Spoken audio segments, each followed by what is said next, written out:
Hey, it's Les from the TV Dudes. This week, I'm thrilled to chat with actress Brenda Braxton. Miss Braxton is a native New Yorker and graduate of the High School for the Performing Arts. She's been featured in Broadway shows such as Smokey Joe's Cafe, Cats, and Dreamgirls, and her TV credits include Nurse Jackie, Smash, and most recently The Good Fight on Paramount Plus. Beyond her acting, dancing, and singing talents, Miss Braxton is a successful entrepreneur, author, and coach. We talk about her creative journey, her love of theater, and she shares about her upcoming show at the Green Room 42, Stars Tonight, which combines a touch of Johnny Carson with songs, comedy, interviews, and surprise guests. The audience gets a close-up and personal evening with their favorite Broadway and television stars as Miss Braxton weaves stories of her many years on Broadway. The first guest will be Tony and Emmy Award winner Bebe Neuwirth. Tickets for the March 6th event, both live stream and in person, are available at the link in the description. I had a great time chatting with Miss Braxton, and I hope you enjoy.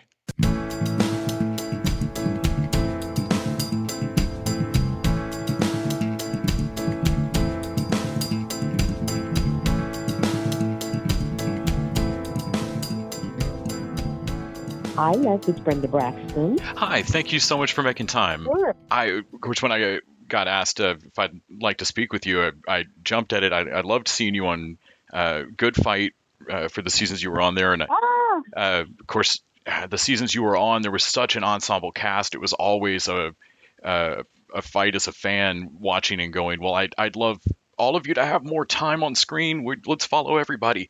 So yeah, I always wanted to know what was going on with the rest of the partners and all of that. But of course, Yes. you've got a long history on the stage as well, and going all the way back to being at the high school that you went to. I always think back to my friends that have gone into creative endeavors, and frequently they were the person at their school that could really sing or could really act or could really dance. Or not at your high school. I would imagine everybody could probably kill it.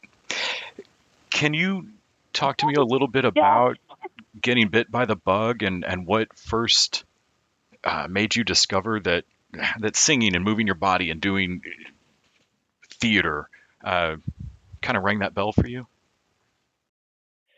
You know what? It's funny because I started dancing when I was 3 years old.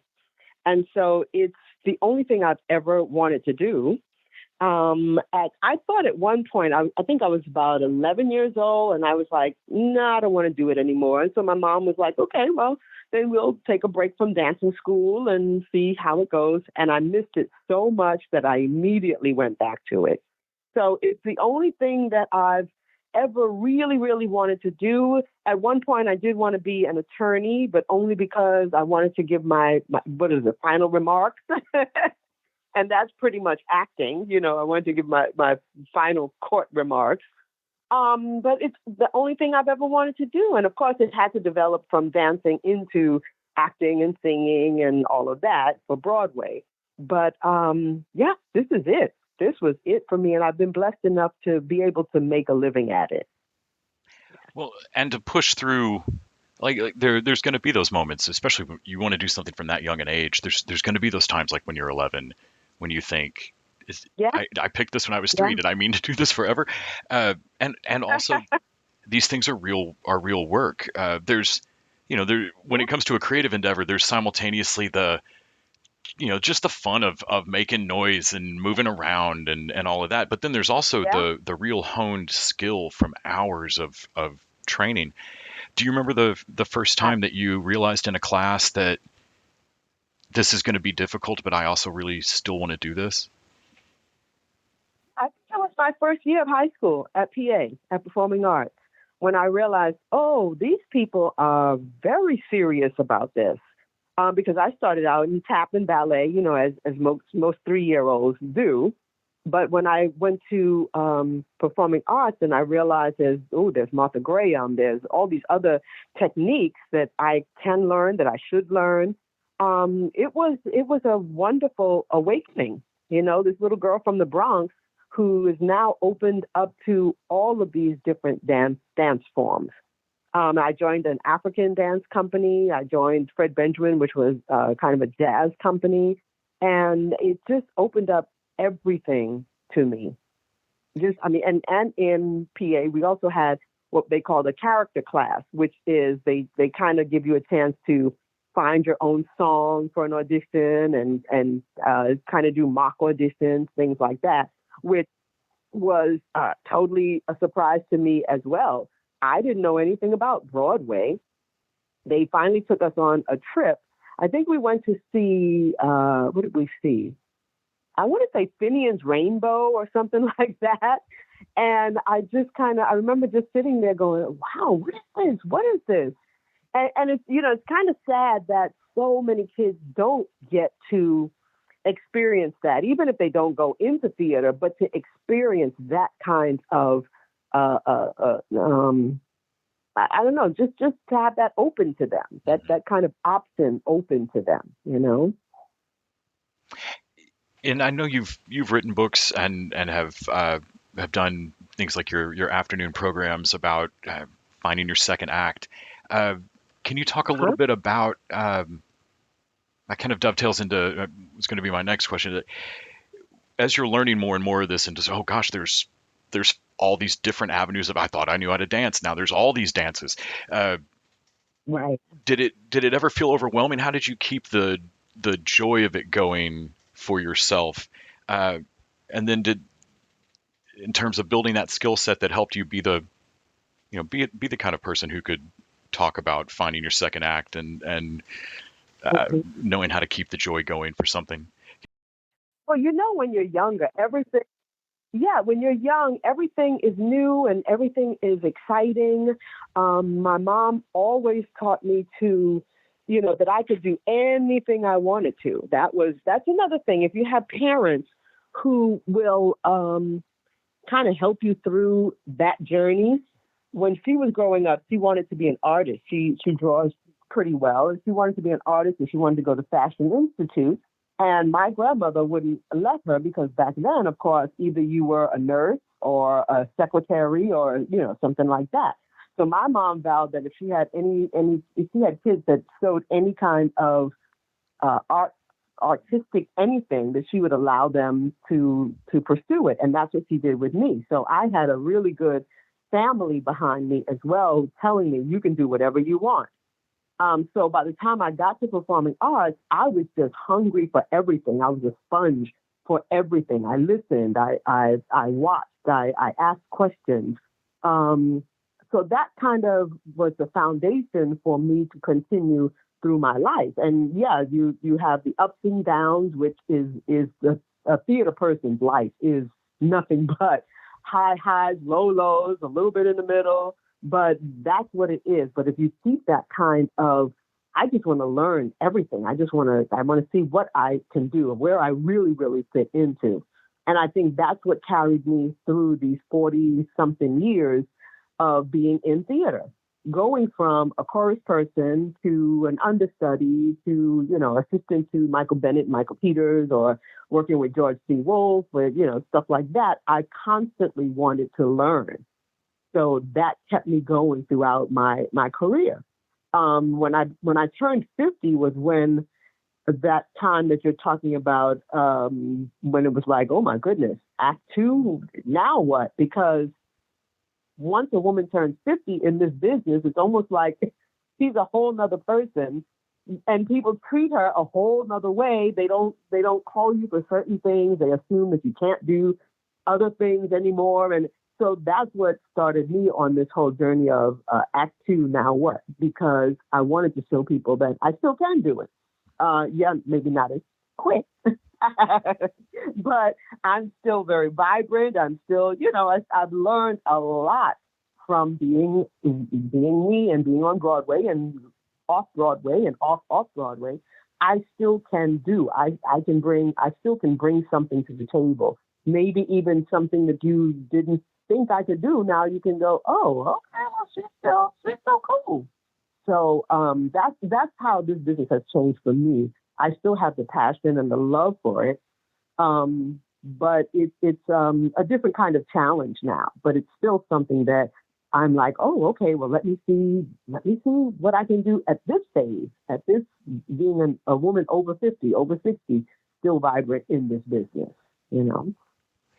Yeah, and I feel like, especially in acting, there's always kind of a competing the surface of how whether you look the part that the casting director's thinking, or and then there's the actual emotive skill set that you're bringing to the table as an actor, Mm-hmm. and I think Mm-hmm. oftentimes we lose track of the fact that I've I could not have convincingly I didn't know how these emotions felt in my 20s, and thank God I had not had the experiences that would have.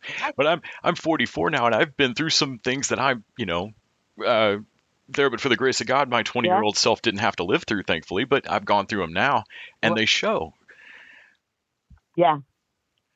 and in a way that you couldn't have brought to the table. You would have absolutely crushed the role of Madeline 20 years ago, but it wouldn't have been the same.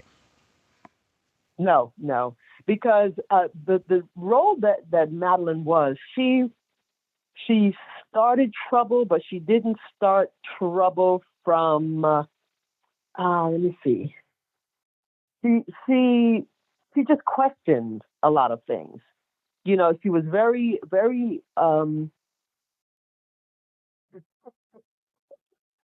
I often call Madeline the character of no.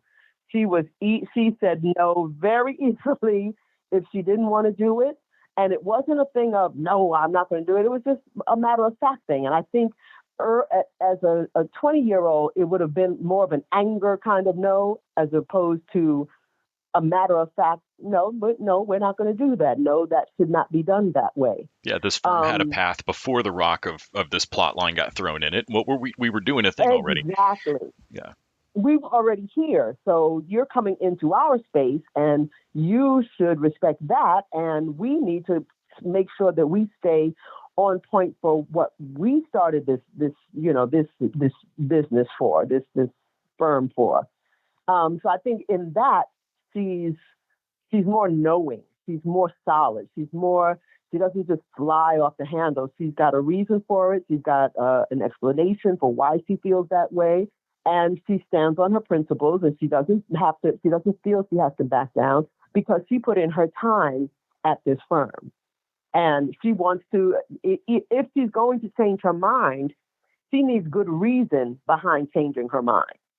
You know, um, I wish we could have continued the good fight because I would have loved to have seen where Liz and Diane went from there because they kind of bantied around, oh, they might do an all women's firm, which they still might. But now I see where they're doing a spinoff for the other characters, the quirky character, or what is her Yes, name? Elspeth. Yes, I thought I'd seen that. Elsie, yes, Carrie Preston's character. yes, Yes. yes, and that I think is going to be very funny. And I'm hoping maybe they'll have a Madeline on there, or maybe Madeline will help, or maybe she'll come to the firm where Madeline still is, or Yeah. you know what I mean. So I know Robert King.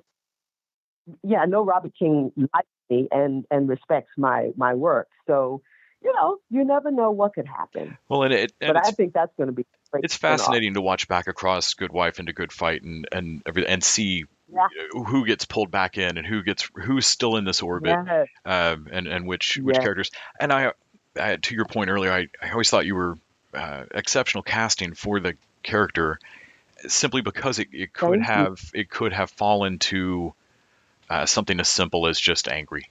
She just doesn't like Diane. Exactly. Uh, and I felt Exactly. like you brought Yeah.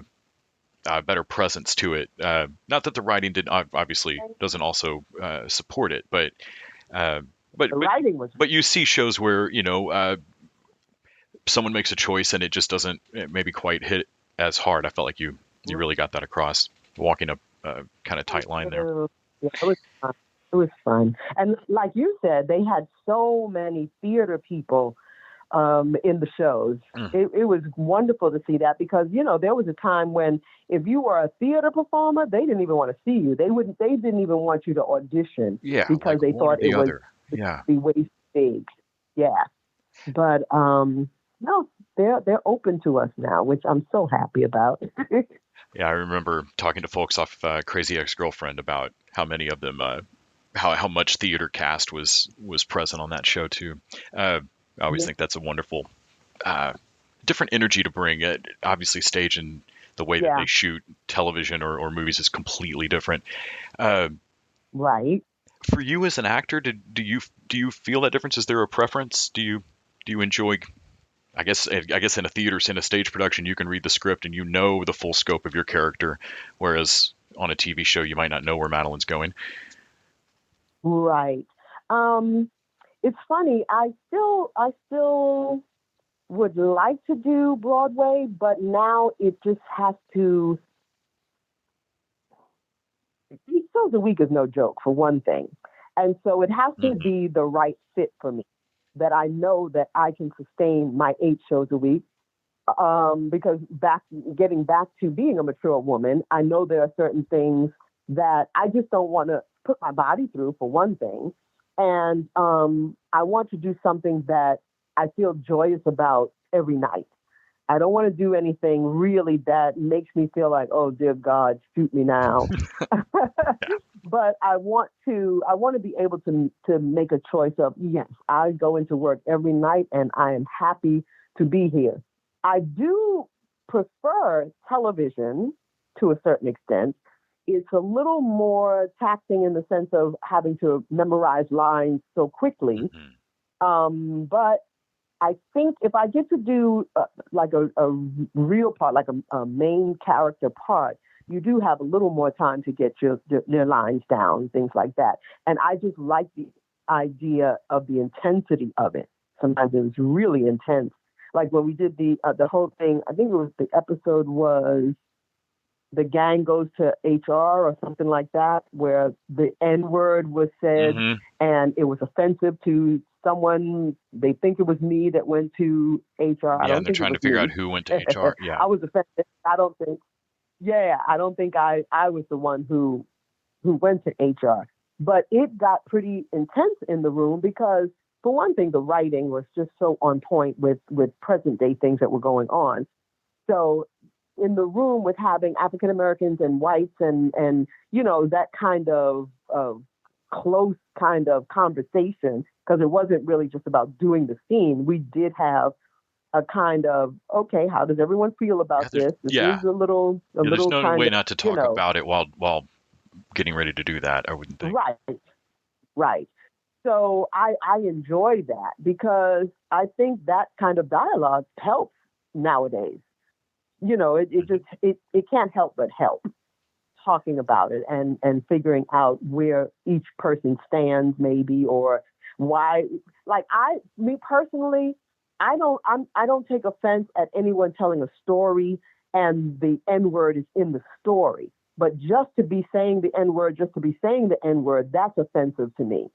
So me as Brenda, I I, I wouldn't be the one to go to HR, and I wouldn't have really been offended by Delroy telling that story. So me having to be offended by it was a challenge.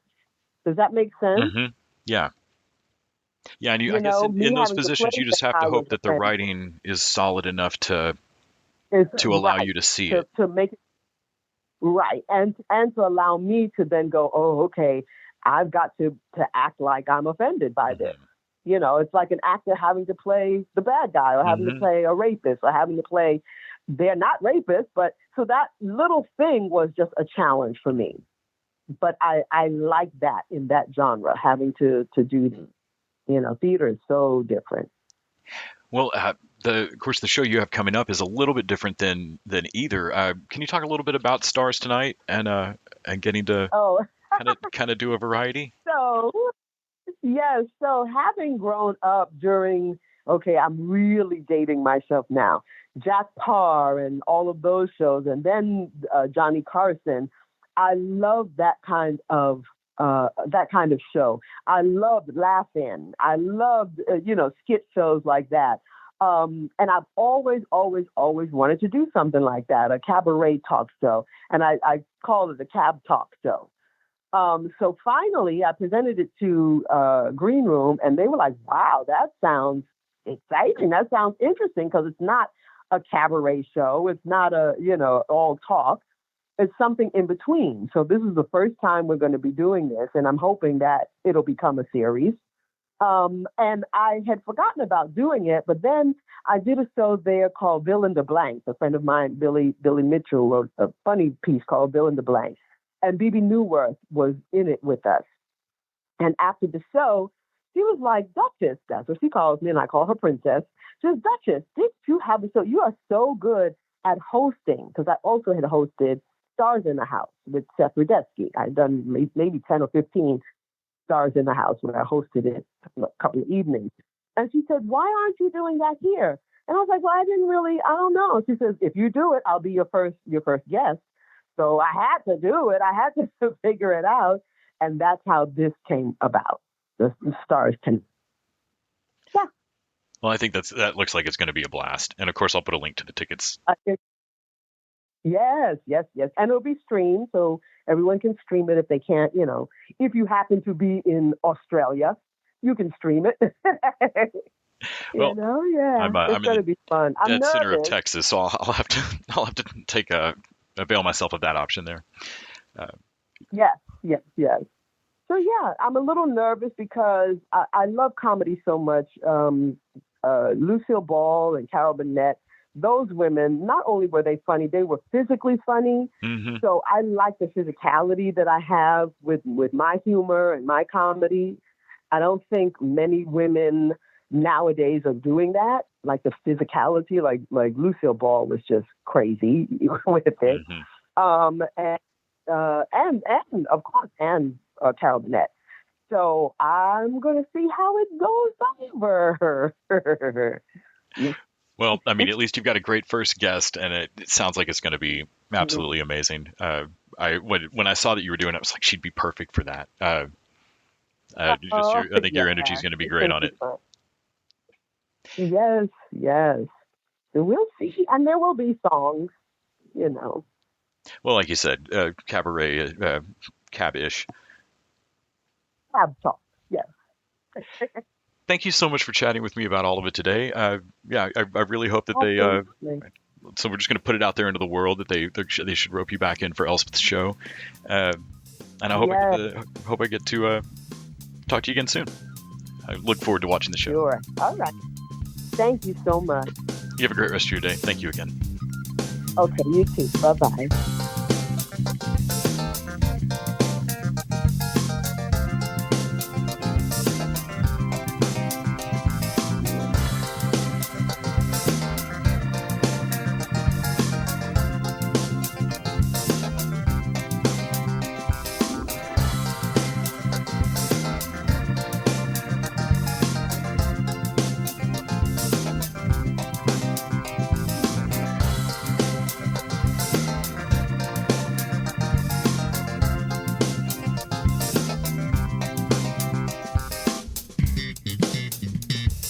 TV Dudes is an independently run podcast out of Austin, Texas. We are exclusively listener supported. If you'd like to help us out, go to patreon.com/TVDudes. You can also find us on Facebook, Twitter, and Instagram at TV Dudes. All the music for our show is done by our friend and original TV dude, Gregory J. Amani Smith. To find out more about us, go to thetvdudes.com. I'm Randy Lander. I'm Les Weiler. And I'm Kyle Scott. Thanks for listening.